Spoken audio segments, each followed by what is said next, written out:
Management Authority, Kokrajhar, and posted presently at Bharavdi Revenue Circle, working since 2017 in this organization. So next, I'd like to overview of our main concept, that is the definition of disaster. So we already about know that what is disaster. So just as a mind refresher, I'd like to state that as per Disaster Management Act 2005, disaster means a catastrophic mishap and calamity or grave occurrence in any area due to from natural or any man-made causes. So it can be an accident, it can be by the negligence, which result in a huge loss of life and human properties, which is beyond the coping capacity of the community of the affected area. So it's just a small disaster overview, and the disaster management process is about the cycle of disaster management. So that is the four phases we basically know. That is preparation, response, recovery, and mitigation. So these four phases consist of pre-disaster activities in preparation stage, in during responses, that is the during emergency or disaster scenario, and after disaster, that is recovery and reconstruction stage, the immediate restoration and reconstruction, and later on the mitigation part, that is the capacity building and future strategies to build this to restore the effect of the disaster. So as we are talking about floods, so as per the Central Water Commission data, I have prepared a map of India, which is from 1950 to 2020. So through this map, we can know that the northern part of the Middle Eastern part of the India is very much prone to floods. So Assam is one of them. Basically, the all states are facing floods, uh, except some few states, but all states are facing flood scenarios every year. So, as in my working area or my working district, that is Kokrajhar district, which is a gateway to the northeastern states in Assam. We can tell this is topographic map we have prepared to show the topography and physical features of that area. So we are basically six and seven major rivers, that is Gorang, Champamati, Gangia, Garufala, and Sankos. These are rivers which are mainly causes for the floods. So as all you see that from this topographic map, you can see that in the northern part of the area is mainly uplands or hilly areas. It is a part of Bhutan foothills, and the district also, in the right side there is a Chakrashila hill range, and in the left side there is a Parvatsala wildlife division where some hilly tracks are available. So in the middle part of the river is like a funnel. So all the river maximum pass through the middle part of the section of the district. So that is my area. That is my revenue circle where I am posted. So as a brief introduction, that is the revenue circle consists of 99 villages and 23 forest villages.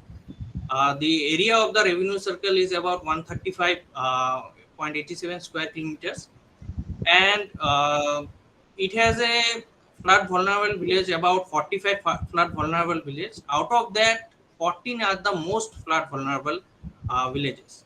So uh, so to deal with that, we have consisted 9 flood sector to report and to monitor the flood scenario during the flood time and also the preparedness time. As per 2001 11 census, the total population of that area of the revenue circle is 78,510, and the about 41,466 population living in the flood prone zones. So on this map, it is showing that our the revenue circle is located in the center part of the district.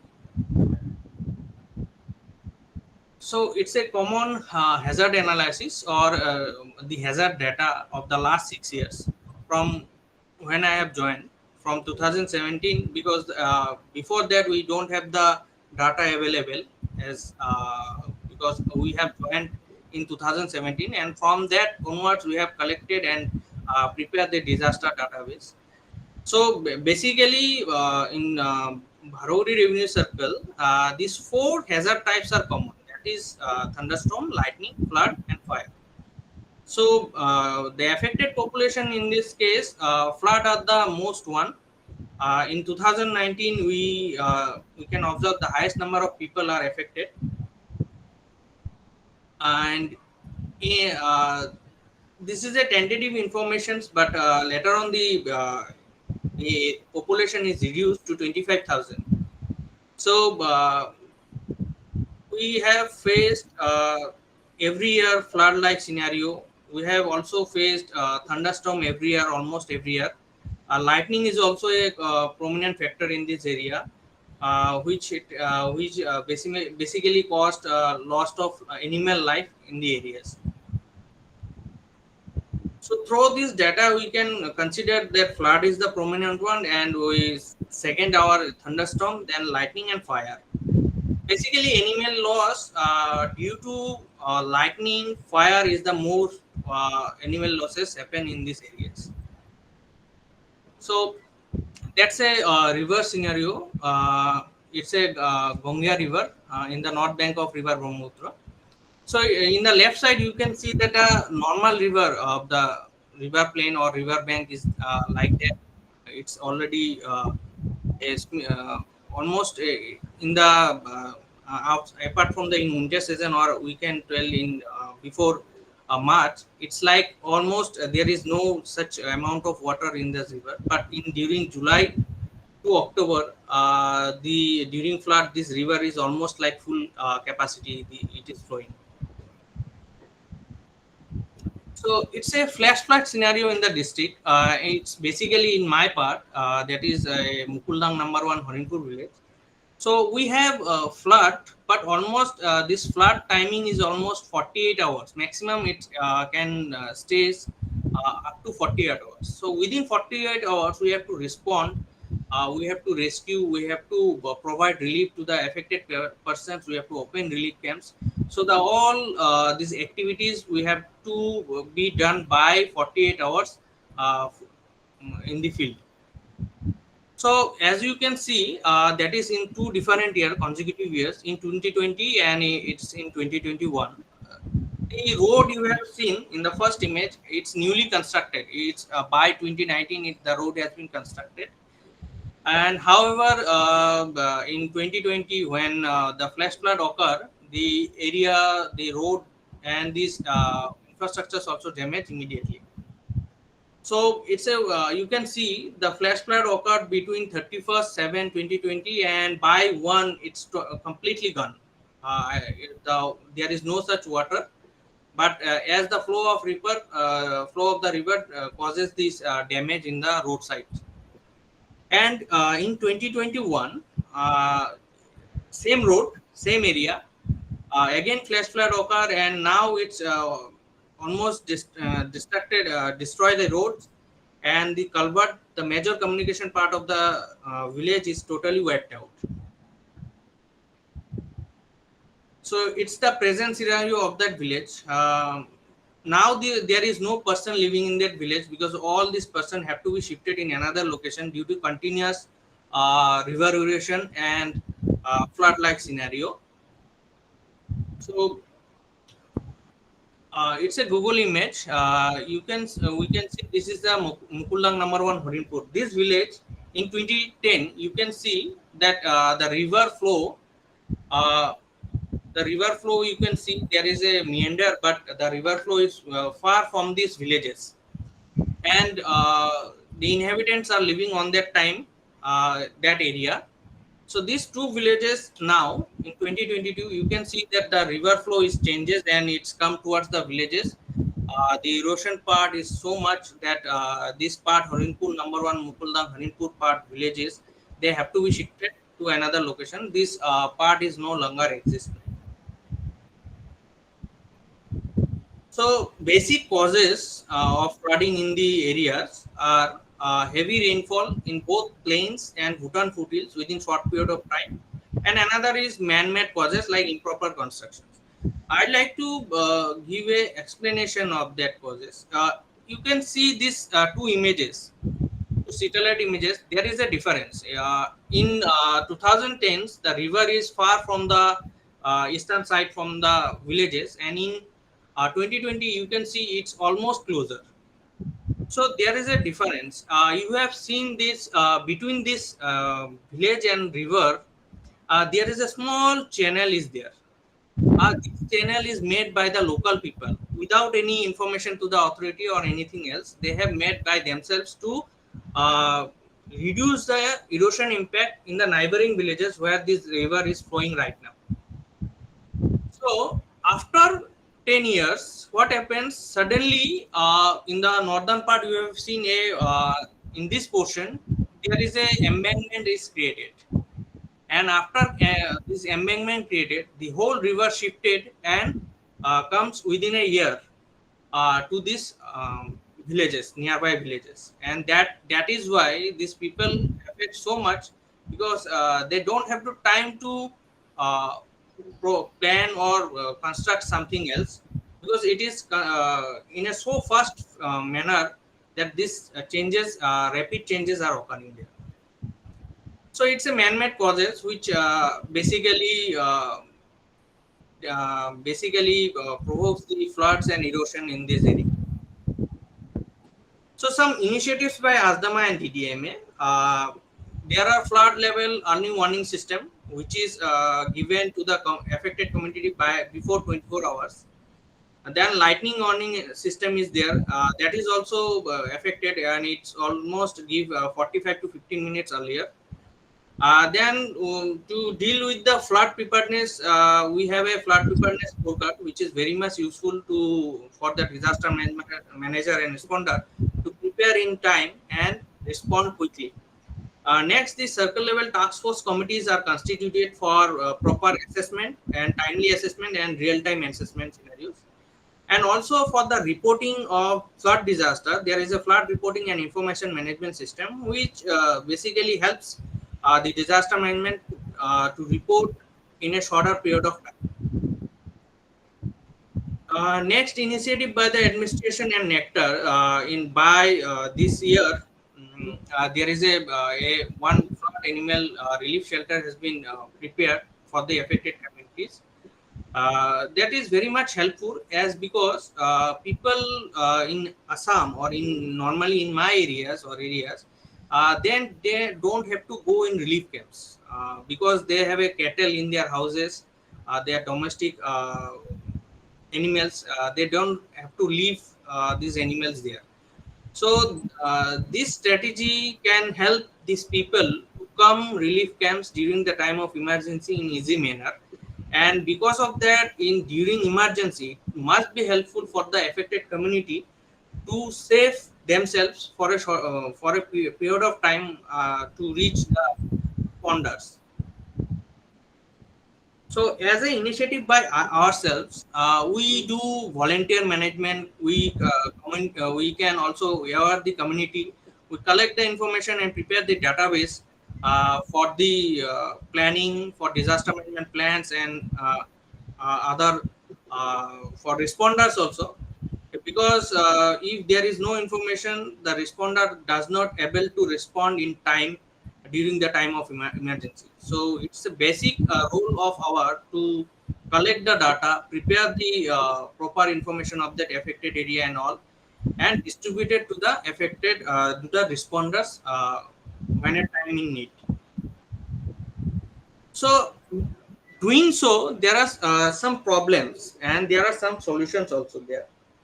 So one problem is that as we talking about our flood preparedness and all, there are a number of policies and plans which are prepared by the NDMA and state disaster management authorities.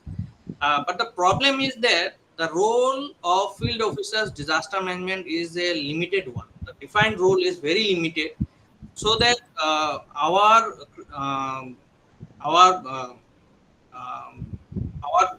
means our effort is very much limited to deal with these scenarios. So the probable solution is that if the policies and plans also uh, prepare with the notice of that the field level officers or field level managers who are the disaster management, they also be included in this in the part of these policies. Second part is that we have very limited financial sources, or we have a very limited financial abilities, so that is also hindrance in our job aspects. Also, if there are some kinds of checklist or more number of checklists have been prepared and distributed to the field officers to do the job, so that will be more much helpful for to plan and to respond properly in time.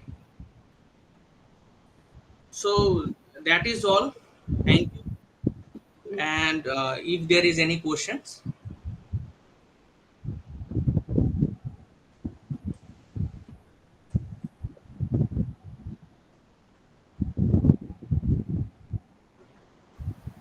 So, Anupji, thank you for this presentation. I'm Dr. Lakshay from IIT BHU. So, I am Yes. also working in the research area for the disaster management. Basically, my part is doing more towards the mathematical modeling. So I have one question that you presented the hazard analysis where you are finding for the flood, you are finding the death and to the animals. So is there any way that you are also finding that what is the loss, the economic loss for say individuals that you said that how many people are displaced, you have all those data.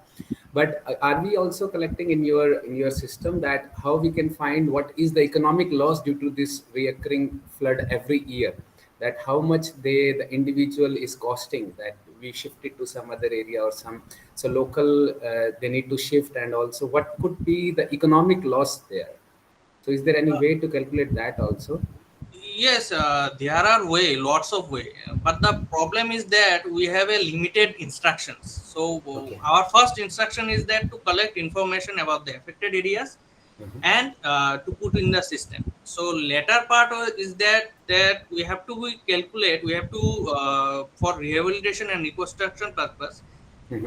as per the SDRF norms, we have to provide assistance to the affected communities. Okay. So that much information we have, that out of 500 people, 26 have their lost houses and all.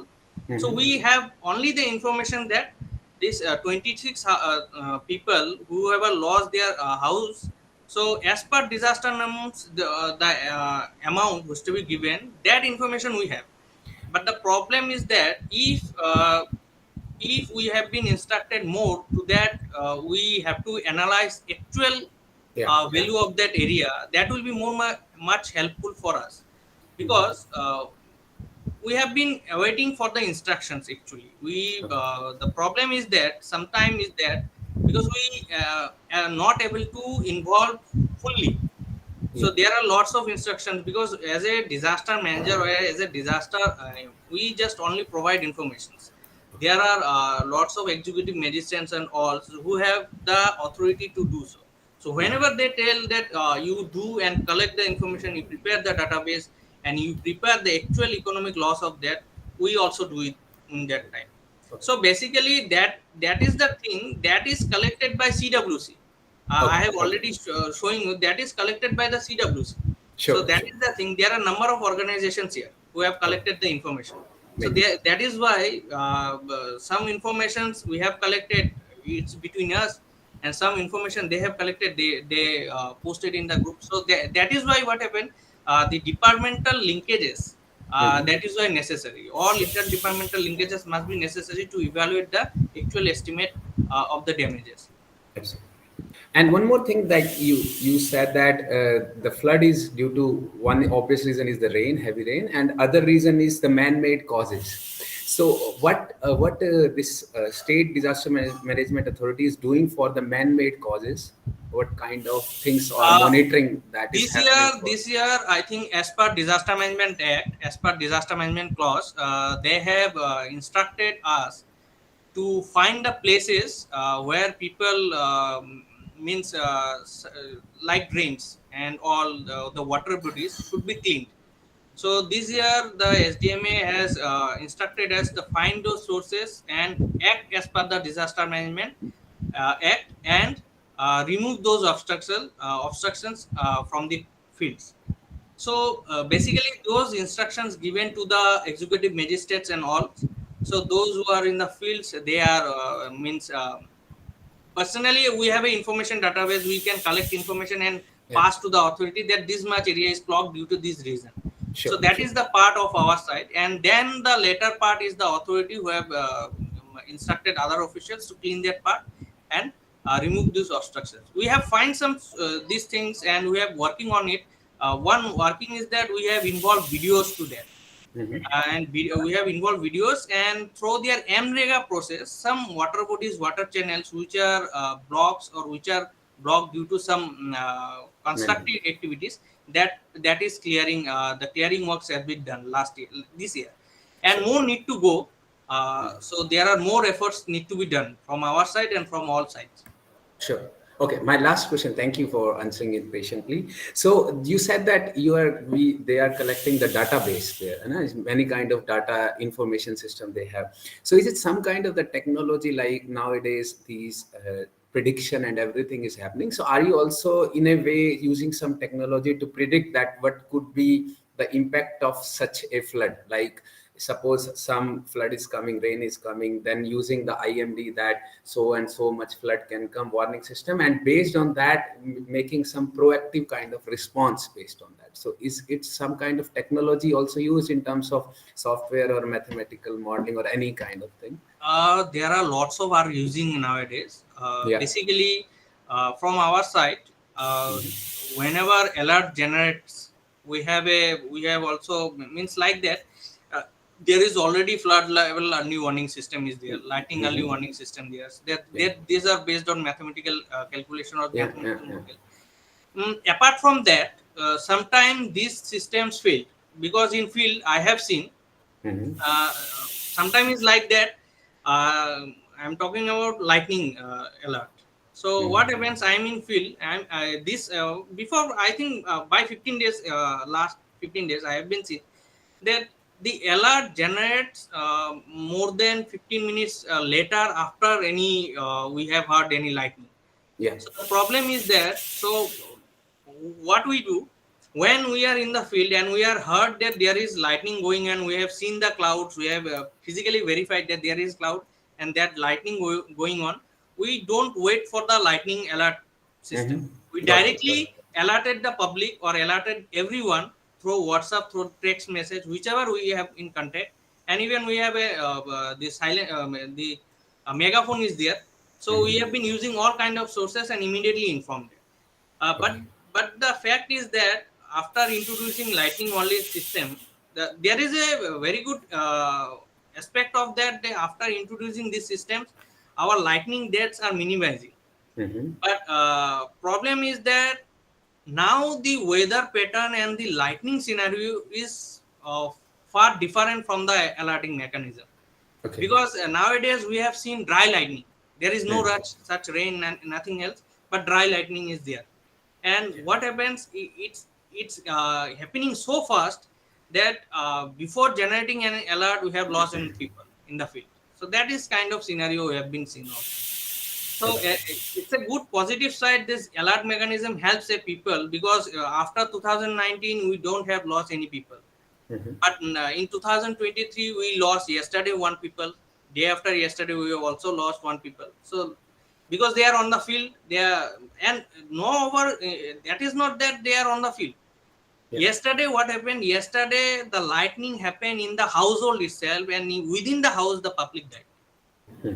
So this But kind of scenario is going on. So I think sure. mathematical modeling is helpful, because Yeah. due to Yeah. mathematical modeling and all those technological innovations helps people to plan their work on time. So that Yeah. is why some kind of we see that that is a positive side, and we have seen that there is substantial loss low in Hmm.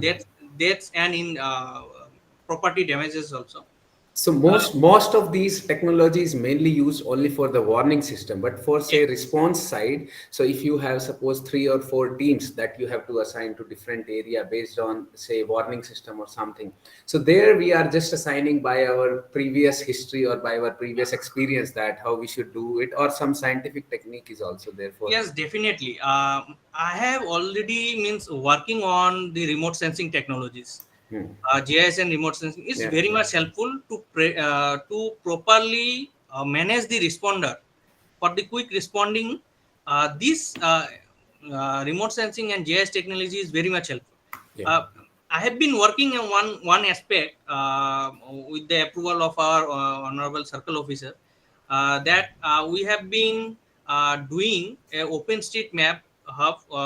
With the help of them, we are mapping the buildings, building footprints in our circle. So what happens, when we map the building footprints, later on we tag with the population database which is available with us, and Yeah. in the village level. So what happens when there is flood, we can calculate how much people will be affected in a shorter period of time, and that much amount of what amount of relief will be needed, Yeah, what yeah. amount of manpower will be needed, that much amount will be calculated within shorter period of time, which is not able to happen right now, which is because we have to calculate manually, and that will take our responding time little bit more, Sure. actually, because in my experience, in last 2017, during flood we have to respond, means we collect information, and responding time is almost 24 hours, because we have to collect the information from the field, then we have to calculate how much relief will be needed, how much people will be evacuated, and how much people will adjusted in the relief camps, and then onwards we have to uh, provide the relief after that.